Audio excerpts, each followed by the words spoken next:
In my previous video, I spoke about how Big Finish handles Christmas specials in comparison to the new series of Doctor Who, but I didn't get round to praising Big Finish in general and how some of the stuff they've made is infinitely superior to anything in the show. They handle tone so much better as well, but we need to remember some of this stuff wouldn't actually be possible to convey on the TV series. And that's not because it's impossible to conceive on a visual medium, although that is the case for some of the earlier stories. It's because of how dark it is. The thing Death in Blackpool got right is that it was dark and not revelling in the fact it was a Christmas story where everything has to be festive. Stories like The Unquiet Dead focus around the horror and acknowledge the fact that it just so happens to be Christmas. The original draft of the Chimes of Midnight managed to balance the two by theming some really grim horror aspects around Christmas. For example, one of the servants ended up hanging themselves with tinsel, and another would slice their throat with a shard of broken bauble.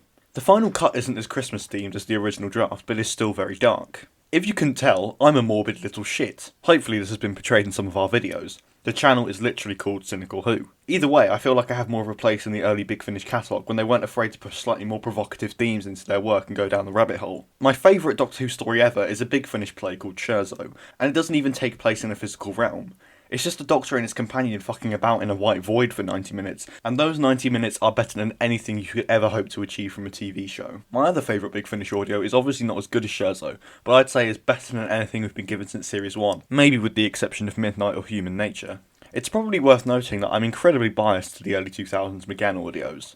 My whole niche is trippy and dark sci-fi stories, so of course I had no problem when it came to the writers setting up some really creepy and meta ideas, or even killing off the entire cast of an episode. The Chimes of Midnight creates such a brilliant atmosphere, especially considering it was an early release for the company, and the sound design wasn't amazing back then, but it's just the whole idea of the story. This was probably the first time in the 8th Doctor's run that this sort of story had been proposed. Earlier on this year, Big Finish organised a listen-along, essentially an audio version of the watch-alongs that were happening at the time, and the story they chose was The Chimes of Midnight.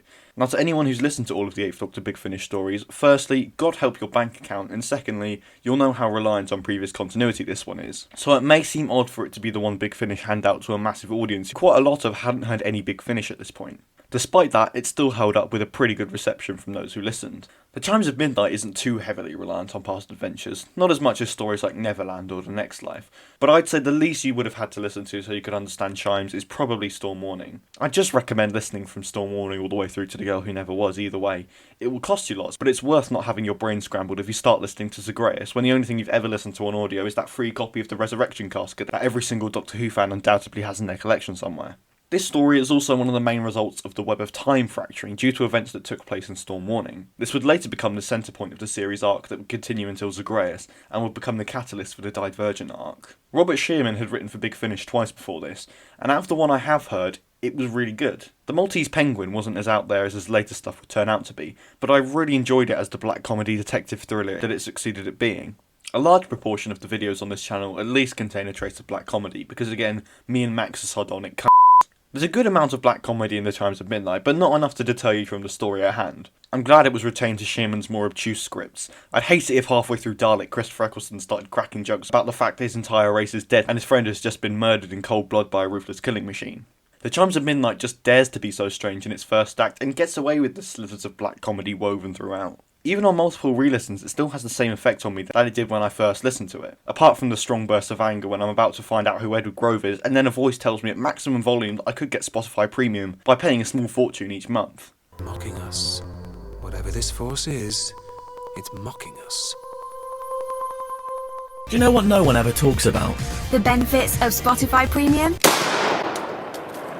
Charlie was always going to have trouble fitting into the Doctor's vast back catalogue of companions, considering she was the show's first audio-only companion. Especially considering the first series was recorded in a couple of, if not a single day. Paul McGann is superb as always, but what really sells this story is the character work. They are all so believable and don't fall into stereotypes and tropes, and if at all they do, it works so fantastically well with the script because that's the point.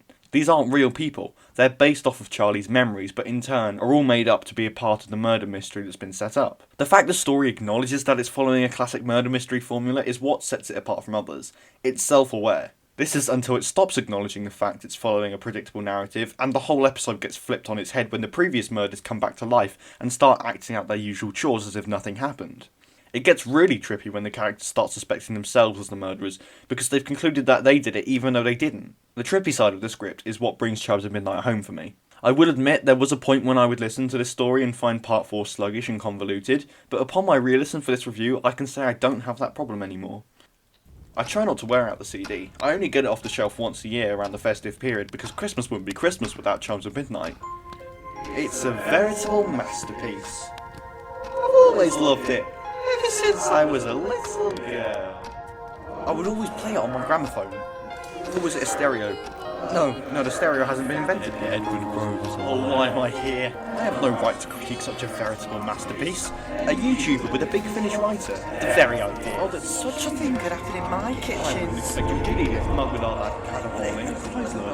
No, I bet. And I hum the bits where I don't know the words. Oh, that such a thing could happen in my kitchen. Christmas just wouldn't be Christmas without Miss Batty for my pudding. When it's a doors, it's when it's raspberry.